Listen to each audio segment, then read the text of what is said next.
Morning students. हाँ भाई, Kirchhoff law में तो कोई डाउट नहीं है बेटा।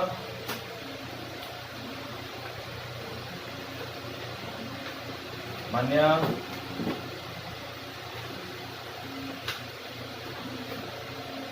Any doubt?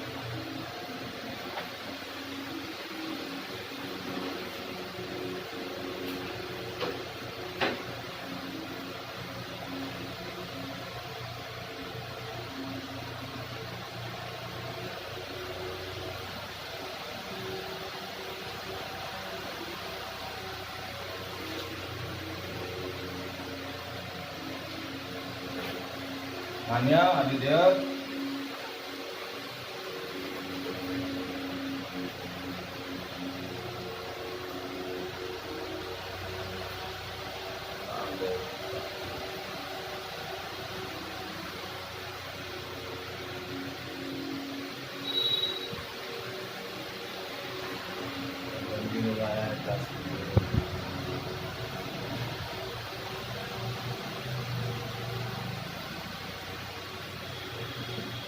So देखिए, now today we'll discuss cyclotron। क्या डिस्कस कर रहे हैं? साइक्लोट्रॉन। बहुत विजिबल है बेटा।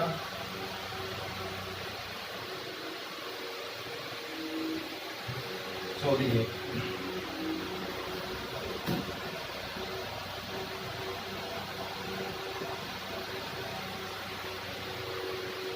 now cyclotron is a device which is used to accelerate the charged particles like protons, neutrons, alpha particles to very high speed. Cyclotron is a device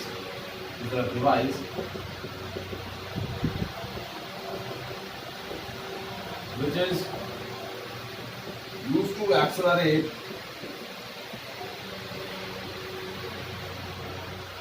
charged particles like proton, neutrons, alpha particles to very high speed.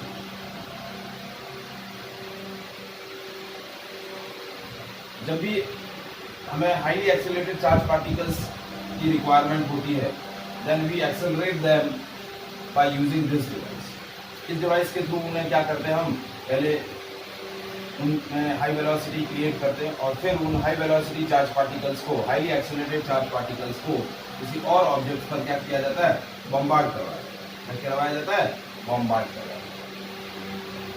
हाँ, basically this device is based on a principle that whenever a charged particle is entered into the magnetic field perpendicularly, it will immediately acquire the circular path। देखिए, हमने एक topic discuss किया था, motion of charge particle in a uniform field. उसके अंदर बताया था कि whenever velocity vector is perpendicular to the magnetic field vector, whenever velocity vector is perpendicular to the magnetic field vector, it will immediately acquire a circular path। क्या कर लेगा, circular path. And as it acquire the circular path, the frequency of revolution and time period of revolution of charged particle around the circular path is never depends on the velocity of charged particle and never depends on the radius of circular path। ये भी हमने mathematically derive किया था कि जो frequency है वो कितना आता है। फ्रीक्वेंसी का एक्सप्रेशन क्या आएगा, जब भी चार्ज पार्टिकल सर्कुलर पाथ के अराउंड रिवॉल्व करेगा तो फ्रीक्वेंसी का एक्सप्रेशन क्या आएगा, आर्या याद है?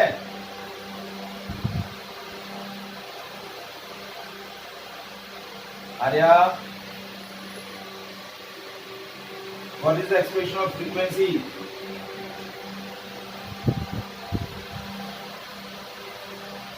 देखिए, फ्रीक्वेंसी जो है वो है QB/2πL और टाइम पीरियड इसका रेसिप्रोकल होता है 2πL/2B।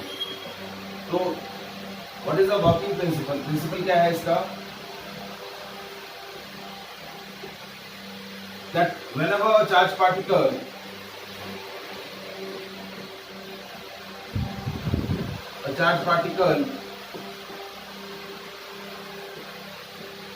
enters into magnetic field perpendicularly, it requires subpolar path. क्या एक्वायर कर लेगा? Subpolar path. And frequency of revolution of charged particle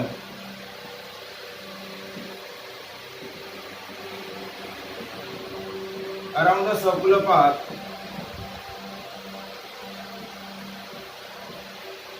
never depends on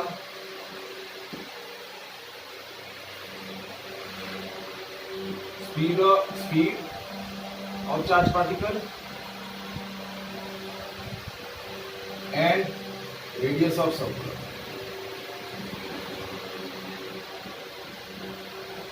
मतलब फ्रीक्वेंसी ऑफ रिवॉल्यूशन वो फिक्स है.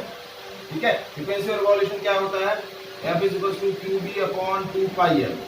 और ये सारे पैरामीटर्स हमारे लिए क्या है? एक तरीके से थ्योरेटिकल पैरामीटर. ठीक है. जिस चार्ज पार्टिकल को हम एक्सेलरेट करना चाह रहे हैं उसका चार्ज हमें नोन है. जितना स्ट्रेंथ ऑफ मैग्नेटिक फील्ड हम रखना चाह रहे हैं वो हमारे पास नोन है. Mass of charge particle known है. तो फ्रीक्वेंसी ऑफ रिवॉल्यूशन हम क्या कर सकते हैं? एडजस्ट कर सकते हैं. It never depends on the speed of charge particle, never depends on the radius of circular path. तो जब भी चार्ज पार्टिकल क्या होगा? मैग्नेटिक फील्ड में परपेंडिकुलरली एंटर करेगा, it will immediately acquire a circular path.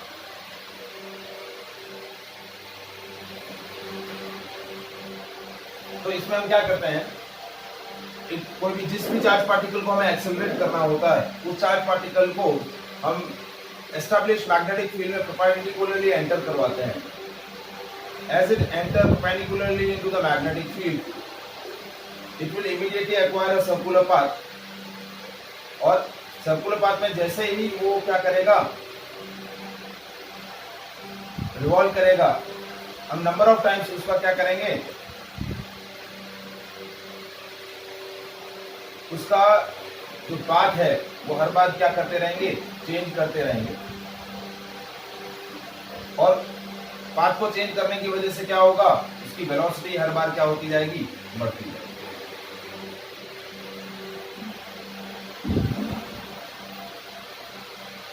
ठीक है. हम क्या करेंगे? नंबर ऑफ टाइम्स उसको इलेक्ट्रिक फील्ड और मैग्नेटिक फील्ड में क्या करवाएंगे? एंटर करवाएंगे. तो धीरे धीरे हर बार हर साइकिल में उसका वेलोसिटी क्या होगा? बढ़ता जाएगा. सो that is basically a working principle of cyclotron. अब पहले हम इस डिवाइस का कंस्ट्रक्शन डिस्कस करते हैं और फिर इसका वर्किंग कैसे होता है वो हम डिस्कस करते हैं. किस तरीके से ये चार्ज पार्टिकल को एक्सेलरेट करता है, किस तरीके से क्या करता है? चार्ज पार्टिकल को एक्सेलरेट करता है. तो सबसे पहले इसका कंस्ट्रक्शन क्या है देखिए.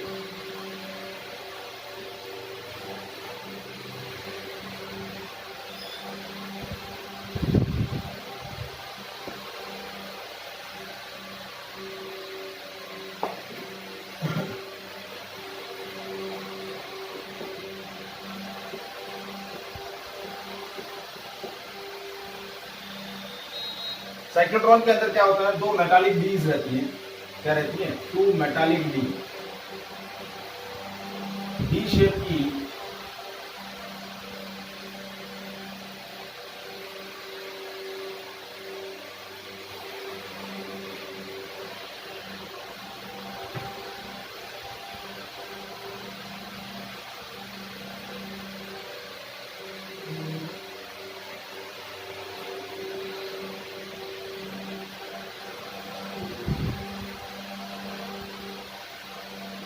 इस तरीके से दो मेटल डीज रहती हैं. ठीक है. Which is place in a external magnetic field. जो क्या किया है? एक्सटर्नल मैग्नेटिक फील्ड के अंदर प्लेस है. मेटालिक डी का शेप पूरा सामने हो रहा है. ये दो metallic D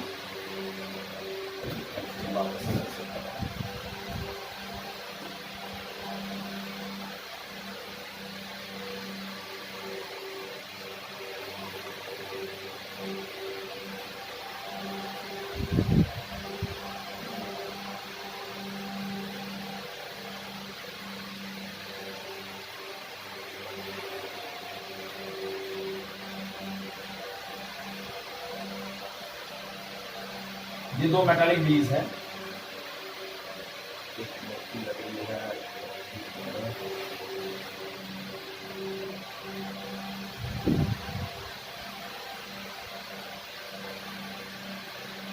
These are two metallic bees.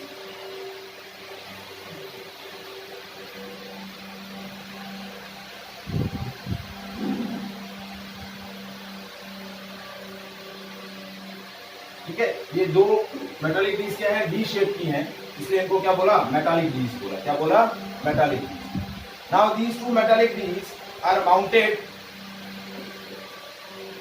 In a vacuum chamber. इस तरीके से क्या किया है, वैक्यूम चैम्बर्स के बीच में उनको क्या कर दिया है, माउंट कर दिया है।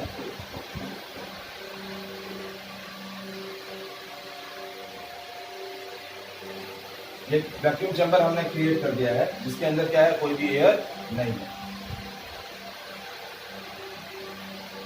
और इन दोनों बीज के दोनों साइड में क्या कर दिए हैं, पावरफुल इलेक्ट्रोमैग्नेट प्लेस कर दिए। क्या प्लेस कर दिए हैं, पावरफुल इलेक्ट्रोमैग्नेट प्लेस कर दिए। They are mounted inside the vacuum chamber between the poles of a powerful magnet.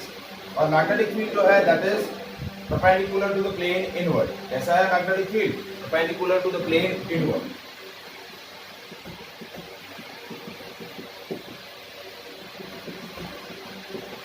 इस चैम्बर के अंदर जो मैग्नेटिक फील्ड है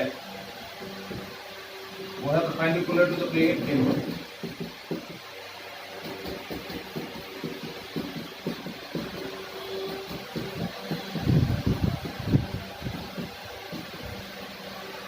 इस तरीके से perpendicular to the plane inward magnetic field हमने क्या कर दिया, settle. Now these two metallic dees are connected to the source of high frequency oscillator. क्या किया है, now these two metallic dees are connected to high frequency oscillator which set up a electric field of few kilovolt. High frequency मतलब एक हमने क्या किया, alternating voltage का एक हाई फ्रीक्वेंसी सोर्स क्या कर दिया है, इन मेटालिक बीज के अक्रॉस कनेक्ट कर दिया है, जो हर एक पर्टिकुलर टाइम पीरियड के बाद इन मेटालिक बीज की क्या करता है, पोलैरिटी को चेंज कर देता है। क्या कर देता है, चेंज कर देता है। मतलब ये जो मेटालिक बीज हैं, these metallic bees are placed between magnetic field as well as electric field. Magnetic field और इलेक्ट्रिक फील्ड दोनों के अंदर क्या है आपकी, ये मेटालिक बीज प्लेस है। ये दो मेटालिक बीज है, ये मेटालिक बीज को हमने माउंट कर दिया है एक चैम्बर के अंदर, वैक्यूम चैम्बर के अंदर। और इस डी के दोनों तरफ हमने क्या कर दिया है, पावरफुल इलेक्ट्रोमैग्नेट प्लेस कर दिए। क्या कर दिए, पावरफुल इलेक्ट्रोमैग्नेट प्लेस कर दिए। और इस दोनों मेटालिक बीज को हमने हाई फ्रीक्वेंसी ऑसिलेटर से कनेक्ट कर दिया है, विच सेटअप या which provide a time varying electric field of few kilovolt. ठीक है, या इलेक्ट्रिक फील्ड बोले या फिर हम इलेक्ट्रिक वोल्टेज बोले, और फ्यू किलोवोल्ट क्या कर रहा है, सेटअप कर रहा है। अब हम क्या करते हैं, a beam of charge particle is injected into this metallic beam perpendicularly. जैसे क्या होगा, अब आप इसके अंदर, इस चैम्बर के अंदर चार्ज पार्टिकल क्या करेंगे, चार्ज पार्टिकल की एक बीम को परपेंडिकुलरली क्या करेंगे, इंजेक्ट करेंगे। जैसे परपेंडिकुलरली इंजेक्ट करेंगे तो क्या होगा, जैसे charge particle enter into the magnetic field perpendicularly, it will immediately acquire the circular path. क्या एक्वायर कर लेगा, सर्कुलर पाथ वो क्या कर लेगा, एक्वायर कर लेगा। अब देखिए यहां पर एक छोटी सी विंडो बना रखी है। क्या बना रखी है, विंडो बना रखी है। जैसे चार्ज पार्टिकल क्या होगा, अपनी रिक्वायर्ड वेलोसिटी एक्वायर कर लेगा, उसी टाइम क्या होगा, यहाँ एक डिफ्लेक्टर प्लेट लगा रखी है, ये यहाँ पर डिफ्लेक्टर प्लेट लगा रखी है। जैसे ही चार्ज पार्टिकल अपनी एक्वायर वेलोसिटी एक्वायर कर लेगा, मतलब जिस वेलोसिटी उसको एक्सेलरेट करना है, जितनी वेलोसिटी उसकी सेटअप करनी है, जैसे ही वो वेलोसिटी वो एक्वायर कर लेगा, इस डिफ्लेक्टिंग प्लेट से, ये डिफ्लेक्टिंग प्लेट है, इस डिफ्लेक्टिंग प्लेट से स्ट्राइक करेगा और इस विंडो के थ्रू वो क्या आ जाएगा, बाहर आ जाएगा और it will be bombard on the target. जिस भी टारगेट पर हमें उसको बॉम्बार्ड करना है उस पर हम क्या कर देंगे, बॉम्बार्ड कर देंगे। इस साइड से हम क्या करेंगे, हमने सपोज एक बीम ऑफ चार्ज पार्टिकल इस तरीके से परपेंडिकुलरली एंटर करेंगे,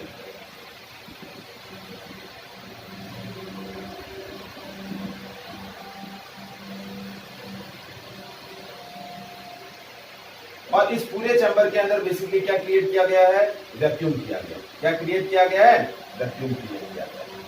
एयर जो है वो नहीं है, क्योंकि इफ एयर इज प्रेजेंट तो एयर के जो मॉलिक्यूल्स होंगे वो चार्ज पार्टिकल से क्या करेंगे, कोलिजन करेंगे।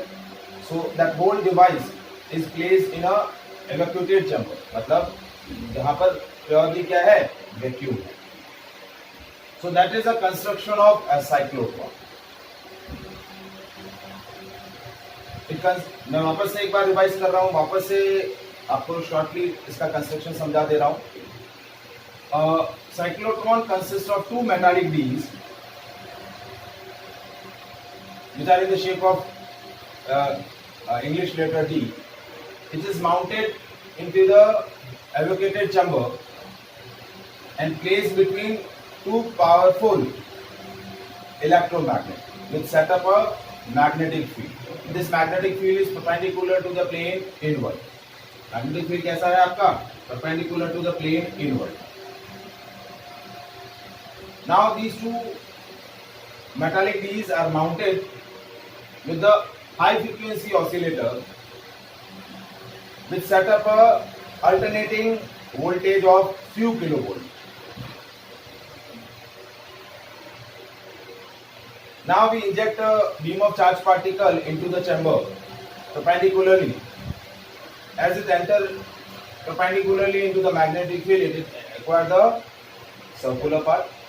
As it acquires the required velocity, it is strike with the deflecting plate and come out from the chamber and incident on the target.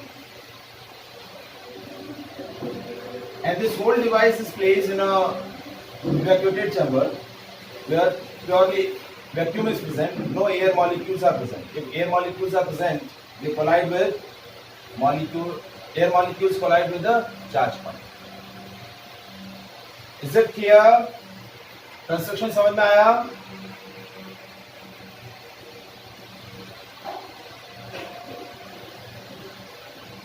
मान्य समझ में आया? आर्या, अब जैसा कि हमने बताया, अब मैं इसकी क्या कर रहा हूं, वर्किंग डिस्कस कर रहा हूं कि as charge particle enter into the magnetic field,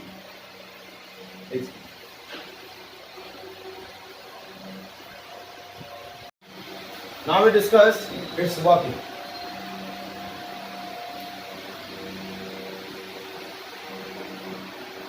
अब किस तरीके से वर्किंग करता है, suppose we are taking a beam of positive charge particle, like we are taking a positive charge particle, a proton ले लिया हमने, क्या ले लिया, प्रोटॉन ले लिया।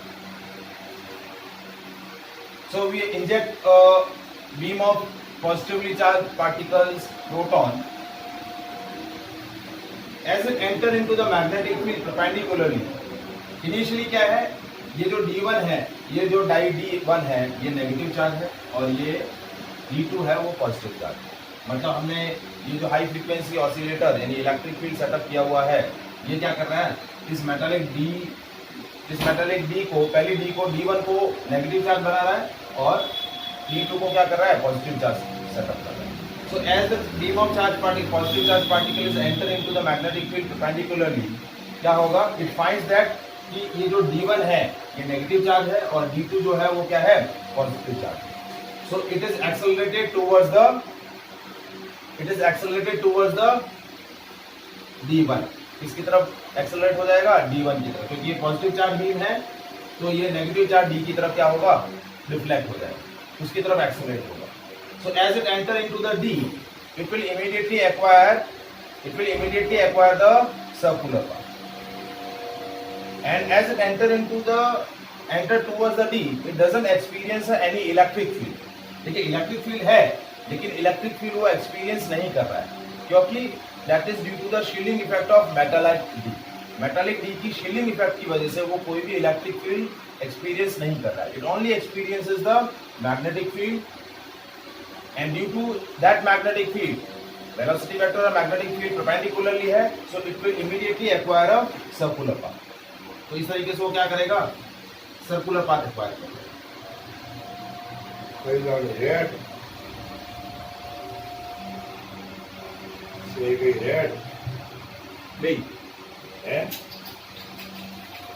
नहीं है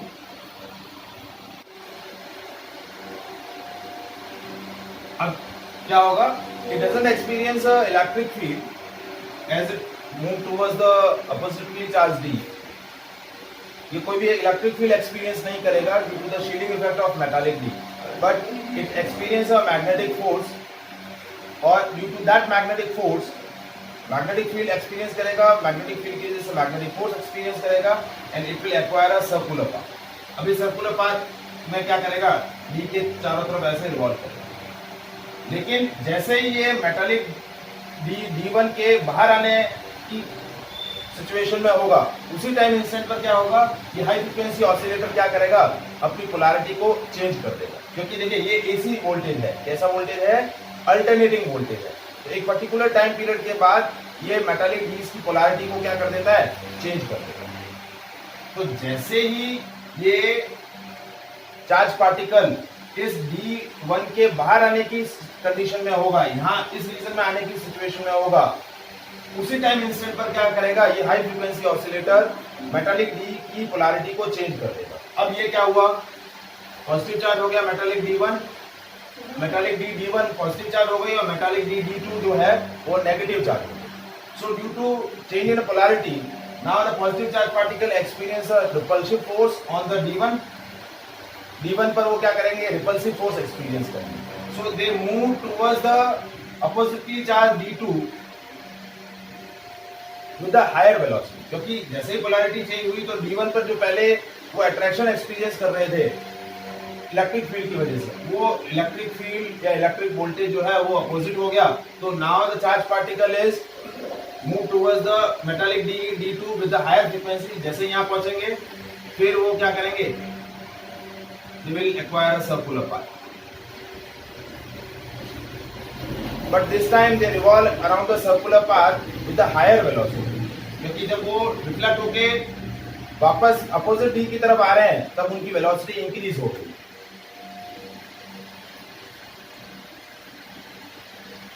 They revolve with a increased velocity, but the time period of revolution is same. Frequency of revolution is same, क्योंकि frequency of revolution और time period of revolution is never depends on the speed of charge particle and never depends on the radius of circular path. उस पर depend ही नहीं कर रहा, अभी भी उनका time period of revolution same होगा। अब क्या होगा, जैसे इसके D2 के अराउंड रिवॉल्व कर रहा है, जैसे ही D2 से बाहर जाने की कंडीशन में होगा, उसी टाइम इंस्टेंट पर ये हाई फ्रीक्वेंसी ऑसिलेटर फर्दर क्या करेगा, अपनी पोलैरिटी चेंज कर देगा। Now again they experience a repulsive force, now they move towards the oppositely charged D with a more higher velocity, और ये प्रोसेस तब तक चलता रहेगा जब तक आपका charge particle required velocity acquire नहीं कर लेगा। अब ओवरऑल यहाँ जो मैकेनिज्म सेटअप किया गया है, वो सेटअप क्या किया गया है कि time period of revolution of a charge particle around the D is same as the time period of oscillation of high frequency oscillator। मतलब फ्रीक्वेंसी ऑफ हाई जो आपका हाई वोल्टेज सेटअप है उसकी जो फ्रीक्वेंसी है, और time period of revolution of charge particle की जो फ्रीक्वेंसी है, यानी frequency of revolution of charge particle and frequency of changing of polarity of electric voltage, ये दोनों क्या होंगे, एग्जैक्टली सेम रखे जाएंगे। मतलब जैसे ही ये चार्ज पार्टिकल इस डी से बाहर आने की कंडीशन पे होगा, उसी टाइम इंस्टेंट पर ये हाई फ्रीक्वेंसी ऑसिलेटर क्या करेगा, अपनी पोलैरिटी चेंज कर देगा। तो मेटालिक डी की पोलैरिटी क्या हो जाएगी, चेंज हो जाएगी। तो सेटअप क्या किया गया है, if the frequency of applied voltage is set up as same as the frequency of revolution of charge particle around the D. तो मेनली ये एक मैकेनिकल सेटअप किया जाता है, मतलब ये सेटअप थ्योरेटिकली होगा, क्योंकि फ्रीक्वेंसी ऑफ रिवॉल्यूशन क्या होती है, QB/2πm, ये थ्योरेटिकल है। कितना इलेक्ट्रिक फील्ड, मैग्नेटिक फील्ड आप सेटअप कर रहे हैं, चार्ज पार्टिकल का चार्ज पता है, चार्ज पार्टिकल का मास पता है, तो frequency of revolution theoretically setup हो जाएगी। और वही फ्रीक्वेंसी ऑफ रिवॉल्यूशन आप इस high frequency oscillator, high applied voltage की सेट करेंगे। तो इस तरीके से आपका क्या होगा, हर साइकिल के अंदर चार्ज पार्टिकल की वेलोसिटी इंक्रीज होती जाएगी। जैसे ही वो अपनी एक्वायर्ड वेलोसिटी या जो भी रिक्वायर्ड वेलोसिटी एक्वायर करेगा, वो चार्ज पार्टिकल इस डिफ्लेक्टिंग प्लेट पर आएगा और यहां से बाहर आएगा, eject through the window and hits the target. Is it clear?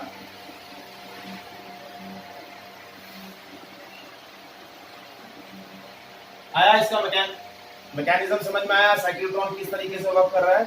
Electric field है, लेकिन electric field charge particle experience नहीं करेगा, क्योंकि मेटालिक डी के शील्डिंग इफेक्ट की वजह से, मेटालिक डी की शील्डिंग इफेक्ट की वजह से चार्ज पार्टिकल सिर्फ मैग्नेटिक फील्ड ही एक्सपीरियंस करेगा, इलेक्ट्रिक फील्ड एक्सपीरियंस नहीं करेगा। तो जो भी वेलोसिटी एक्वायर करनी है, वो वेलोसिटी वो क्या कर लेगा, एक्वायर कर लेगा। अब इसमें जो मेनली एक डेरिवेशन पूछा जाता है वो है, what is the maximum kinetic energy of charge particle. Accelerated charge particle की मैक्सिमम काइनेटिक एनर्जी कितनी हो, तो उसका एक एक्सप्रेशन है। इससे रिलेटेड क्वेश्चन मैं ऑलरेडी आपको डिस्कस कर चुका हूं। अब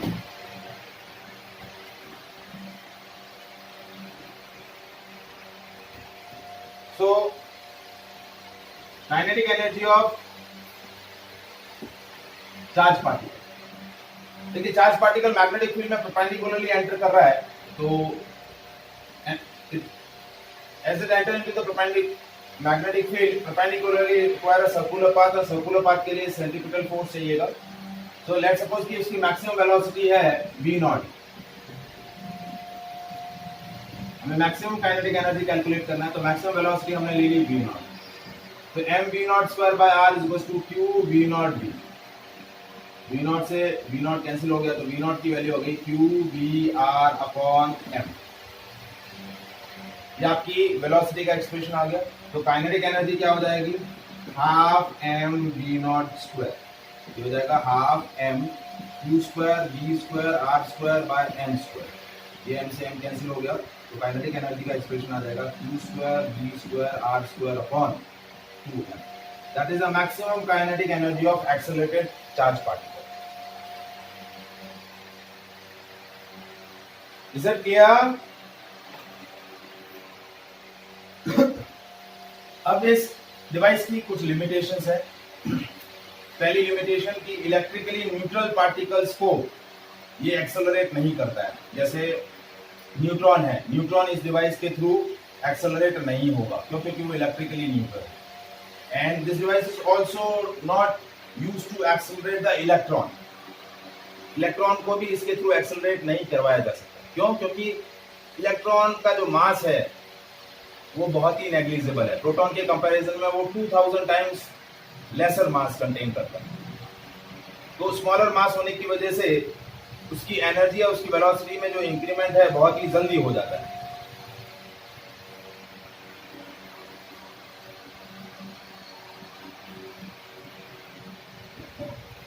ठीक है, उसकी वेलोसिटी में इंक्रीमेंट ज्यादा होने की वजह से वो हाई फ्रीक्वेंसी जो इलेक्ट्रिक फील्ड होता है उससे इमीडिएटली बाहर चला जाता है।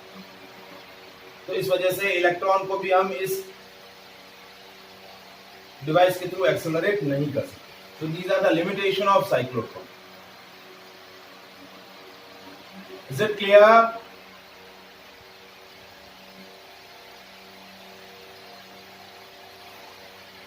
ठीक है, so that is all about the device cyclotron. Okay, thank you.